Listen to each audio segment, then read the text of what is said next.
Good evening. आज आप लोगों को हम फिजिक्स 12th क्लास चैप्टर 3 से करंट इलेक्ट्रिसिटी से कुछ कॉन्सेप्चुअल क्वेश्चन बताएंगे जो एक आप लोगों से answer in one word one sentence में पूछ दिया जाता है। ठीक है ना। तो थर्ड चैप्टर है करंट इलेक्ट्रिसिटी, विद्युत धारा वाले चैप्टर से, है ना। तो 5-6 क्वेश्चन आप लोगों को बताएंगे जिनका एग्जाम में आने का चांस रहता है। हर एक बोर्ड में, चाहे वो CBSE बोर्ड हो चाहे स्टेट बोर्ड हो, है ना। MP बोर्ड के लिए खास जरूरी है क्योंकि MP बोर्ड में वो कॉन्सेप्चुअल क्वेश्चन 1 मार्क्स वाले आते भी हैं। ठीक है ना। एक answer in one sentence one word के लिए, ठीक है ना। तो देखिए, उनमें से पहला क्वेश्चन हम बताने वाले हैं। उनमें से पहला क्वेश्चन ये है, सुनिए पहले क्वेश्चन को, फिर लिख भी देंगे, है ना। क्वेश्चन ये है कि यदि किसी परिपथ के प्रतिरोध को आधा कर दिया जाए, यदि किसी परिपथ के प्रतिरोध को आधा कर दिया जाए तो सेल से प्रवाहित होने वाली जो धारा होती है वो 2 गुना ना होकर दुगने से कुछ कम होती है। वैसे यानी प्रश्न को अच्छे समझना होगा। किसी परिपथ के प्रतिरोध को, यानी बाह्य प्रतिरोध को, यदि किसी परिपथ के बाह्य प्रतिरोध को आधा कर दिया जाए तो किसी सेल से प्रवाहित होने वाली जो धारा होती है उसका मान 2 गुना ना होकर 2 गुने से कुछ कम होता है। क्यों? ठीक है ना। जैसे देखिए, किसी सेल से प्रवाहित धारा I बराबर होता है E/R प्लस R। क्या फार्मूला होता है? किसी सेल से प्रवाहित धारा I बराबर E/R प्लस R, जहां R सेल का आंतरिक प्रतिरोध है स्मॉल r, और कैपिटल R जो है परिपथ का प्रतिरोध है। स्मॉल r सेल का आंतरिक प्रतिरोध, R बाह्य प्रतिरोध है। ठीक है ना। प्रश्न ये कहता है कि R को आधा कर दिया जाए, R को, तो I डैश बराबर क्या होगा? I डैश बराबर E/R/2 प्लस स्मॉल r हो जाएगा। ठीक है। ये तो E/R प्लस 2R/2, तो ये 2 ऊपर चला जाएगा तो R plus 2R, I dash बराबर। अब ये I डैश बराबर जो है, यदि ये R ये 2 ना होता, यदि ये 2 ना होता तो ये 2I हो जाता, ये 2I। यदि ये 2 ना होता तो E/R प्लस R से क्या बन जाता? I। तो ये हो जाता I डैश बराबर 2I, मतलब धारा 2 गुनी हो जाती। पर यहाँ R का मान कुछ है, यानी 2, यहाँ 2 ही है, तो इस 2 की वजह से क्या हो जाएगा? दुगुने से कम, दुगुने से कम होगी। सेल से प्रवाहित धारा I बराबर E/R प्लस R। R को आधा करना है, मीन्स R/2 करना है। तो जब इसको R/2 कर देंगे तो ये सूत्र बन जाएगा, 2 लघुत्तम लिए, दे ये ऊपर चला गया। यदि ये 2 ना होता, यदि ये 2 ना होता तो ये 2I हो जाता दुगुना, पर ये 2 होने की वजह से दुगुने से क्या होगा? कम होगा। बहुत इंपॉर्टेंट क्वेश्चन है, बहुत इंपॉर्टेंट। ठीक है ना। तो इसको लिखते हैं, क्वेश्चन कैसे रहेगा। क्वेश्चन, पहला क्वेश्चन, ठीक है ना। यदि परिपथ के बाह्य प्रतिरोध को आधा कर दिया जाए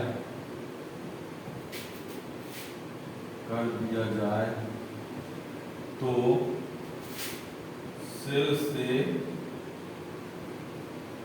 प्रवाहित धारा 2 गुनी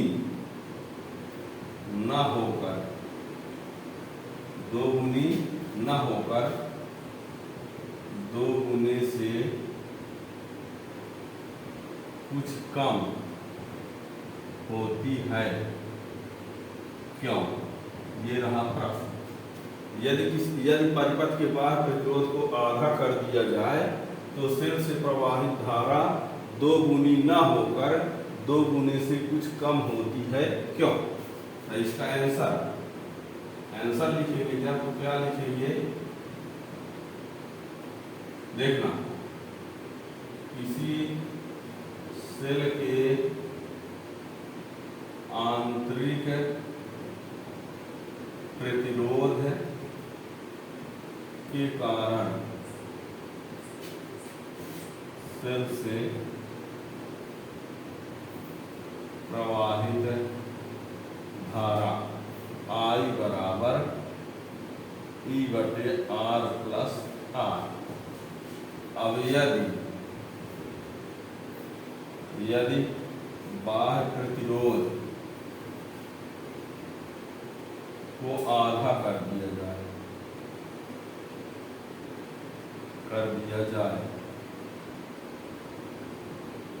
अर्थात R के बदले क्या लिख दें, R/2। यदि बाह्य प्रतिरोध को आधा कर दिया जाए अर्थात R के बदले क्या लिख दें, R/2, तो I डैश बराबर E बटे ये R/2 प्लस R, तो E बटे R प्लस 2R/2, तो ये 2E और ये R प्लस 2R। ठीक है।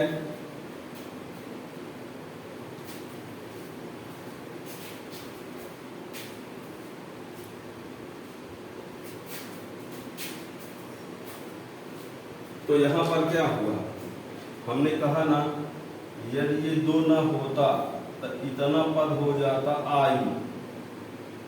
I डैश बराबर इतना है ना, तो इसके जगह पर ये I हो जाता, लेकिन ये 2 भी होने की वजह से ये दुगुना से कुछ कम होगा, तो I डैश छोटा होगा 2I से। ये I डैश का जो मान होगा वो 2I से क्या होगा, ये हो जाता I, पर ये 2 नीचे लगा है इसलिए दुगुना ना होके दुगुने से थोड़ा क्या होगा, कम होगा। ये आंसर है। ठीक है, याद रखना ये बहुत इंपॉर्टेंट है। होता क्या है कि इसका जो गलत आंसर दिया जाता है तो कैसे हो जाता है, देखना I बराबर होता है V/R, I बराबर V/, अब यहाँ से R के बदले क्या लिख दिया जाए, R/2, तो I डैश बराबर ये V/R/2, तो I डैश बराबर ये 2V/R, तो I डैश बराबर 2I गुणित हो गया। लेकिन जो सेल से प्रवाहित धारा है उसका सूत्र ये लेना है, क्यों, क्योंकि सेल का खुद का कुछ न कुछ प्रतिरोध होगा, तो ये दुगुना जो हो रहा है ये गलत है। क्यों, क्योंकि सेल से आंतरिक प्रतिरोध भी होता तो ये सूत्र न लगा के ये लगाना पड़ेगा, और इससे आप देखेंगे दुगुना से कम आता है, और इसमें ये दुगुना आ रहा है, आंतरिक प्रतिरोध का यूज नहीं हुआ है। यानी इसके आंसर में इसका यूज न करना, इसका यूज करेंगे तो आप कहेंगे दुगुना ही होता है, जो कि गलत है। ठीक है ना। दूसरा प्रश्न,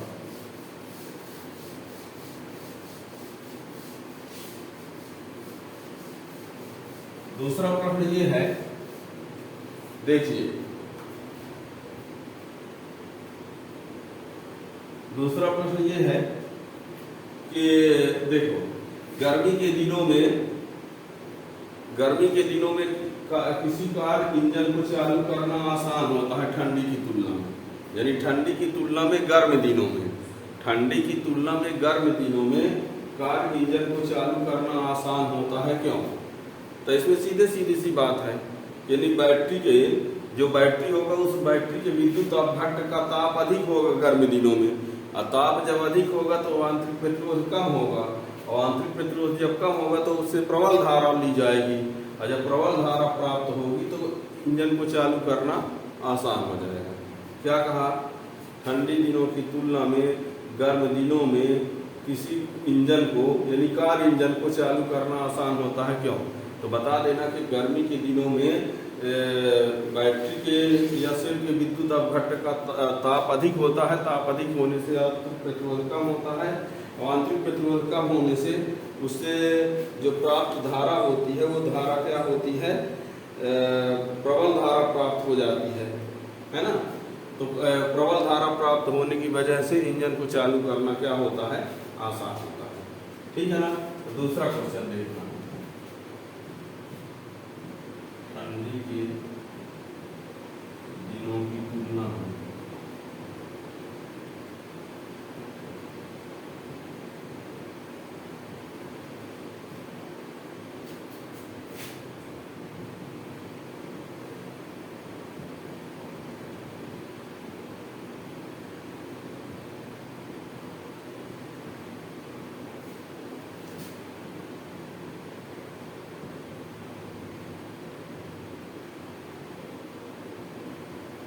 क्यों? ठंडी के दिनों की तुलना में गर्मी में कार इंजन को चालू करना आसान होता है, क्यों? ठीक है ना।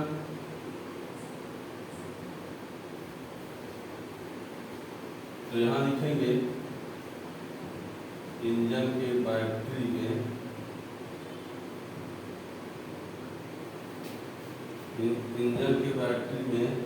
प्रयुक्त विद्युत अपघट्ट का ताप अधिक होने से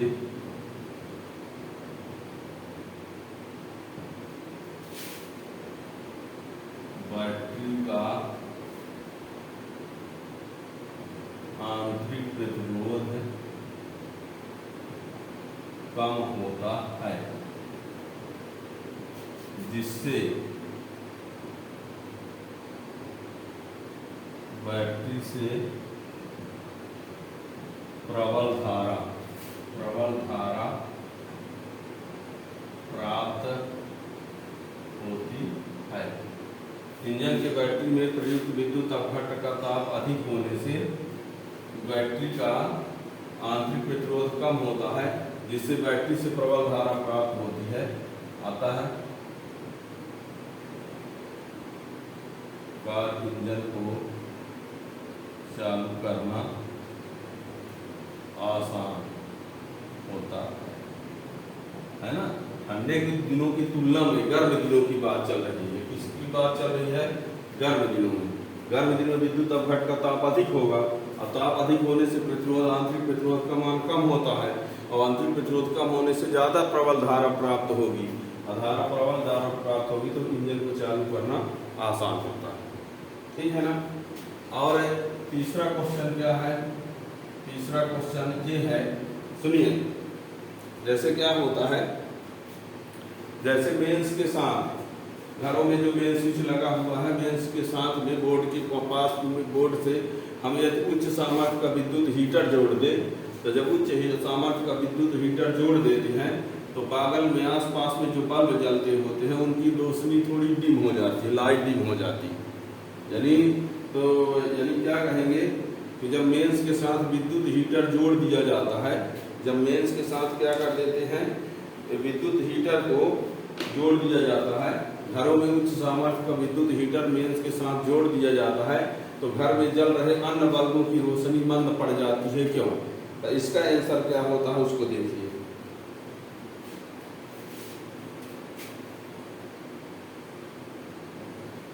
घरों में उच्च सामर्थ्य का विद्युत हीटर उपयोग करने पर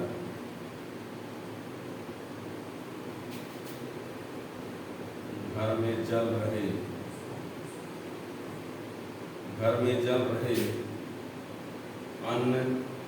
अन्य बल्बों की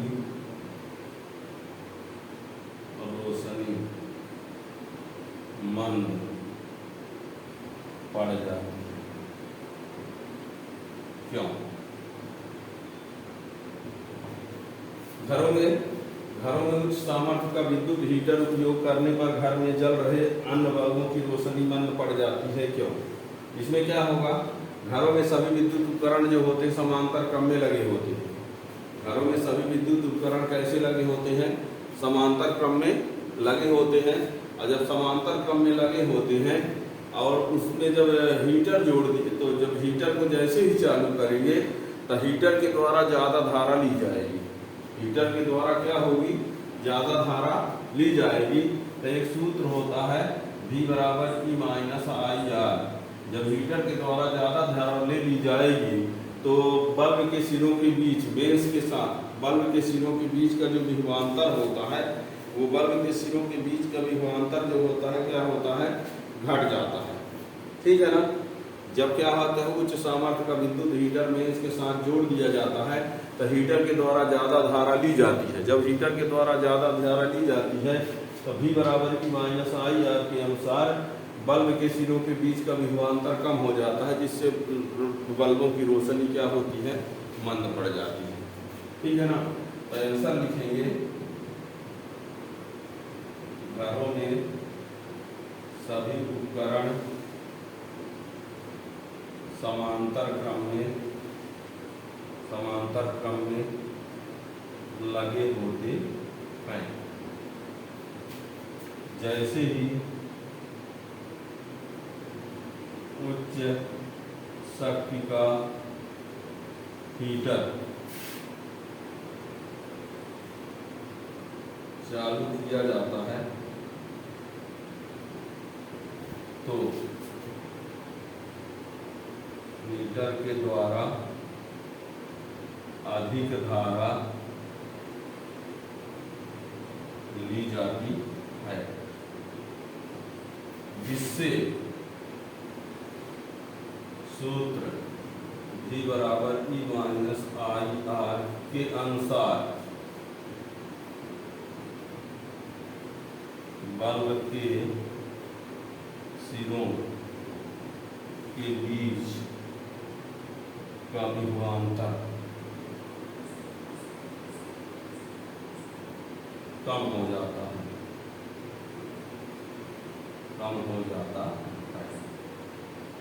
और बल्ब की रोशनी मंद पड़ जाती है। ठीक है ना। ये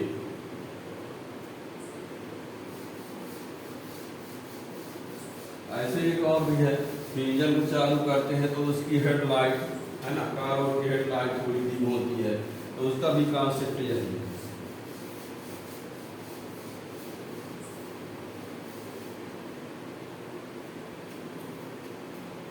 अगला क्वेश्चन है ई विद्युत वाहक बल, यानी विद्युत वाहक बल ई तथा आंतरिक प्रतिरोध इस्मा आर, विद्युत वाहक बल ई तथा आंतरिक प्रतिरोध इस्मा आर वाले 10 सेलों को श्रेणी क्रम में जोड़ते समय एक सेल उल्टे क्रम में जुड़ गया। विद्युत वाहक बल ई तथा आंतरिक प्रतिरोध आर वाले 10 सेलों को श्रेणी क्रम में जोड़ते समय एक सेल उल्टे क्रम में जुड़ गया, तो परिणामी विद्युत वाहक बल तथा आंतरिक प्रतिरोध क्या होगा।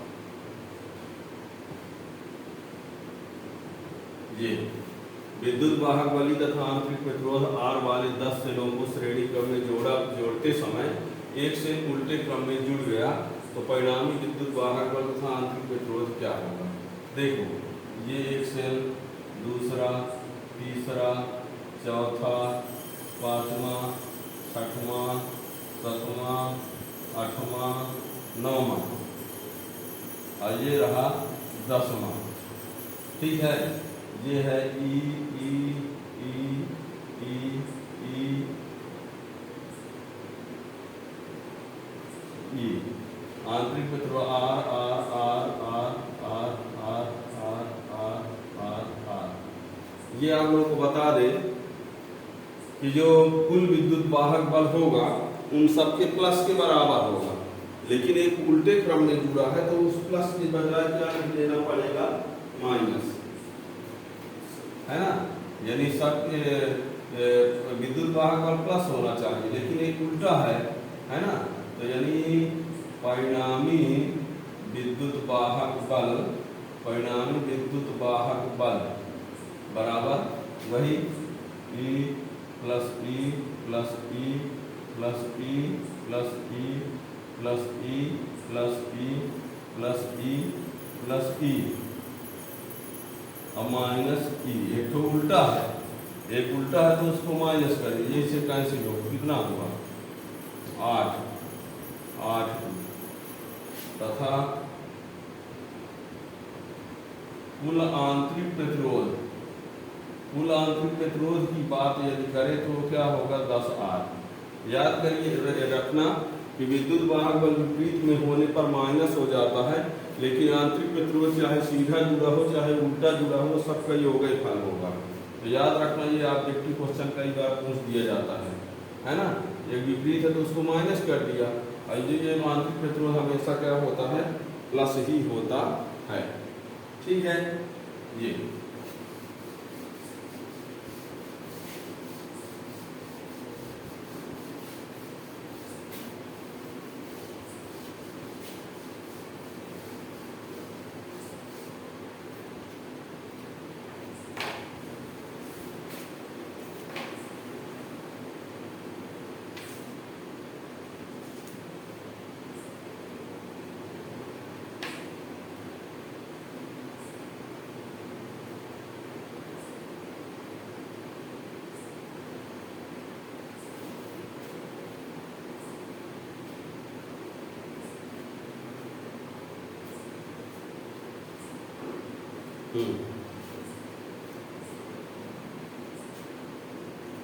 एक तो प्रश्न ये है कि प्रमाणिक प्रतिरोध जो होते हैं वो मिश्र धातुओं के बनाए जाते हैं, क्यों?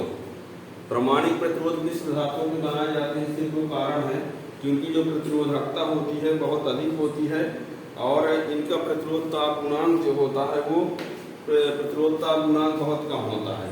इसका मीन्स है कि ताप बढ़ाने पर इसके प्रतिरोध में परिवर्तन जो होता है बहुत कम होता है। ठीक है ना। क्वेश्चन नंबर 5, प्रमाणित प्रतिरोध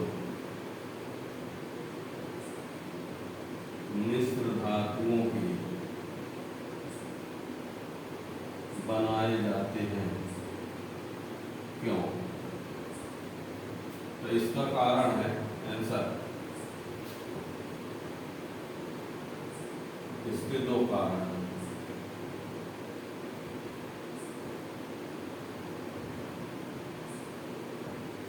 पहला है इनका प्रतिरोधकता, इनकी प्रतिरोधकता बहुत कम होती, इनकी प्रतिरोधकता बहुत अधिक होती है। नंबर 2, इनका प्रतिरोध ताप गुणांक बहुत कम होता है, आता है ताप बढ़ाने पर प्रतिरोध में कम परिवर्तन होता है।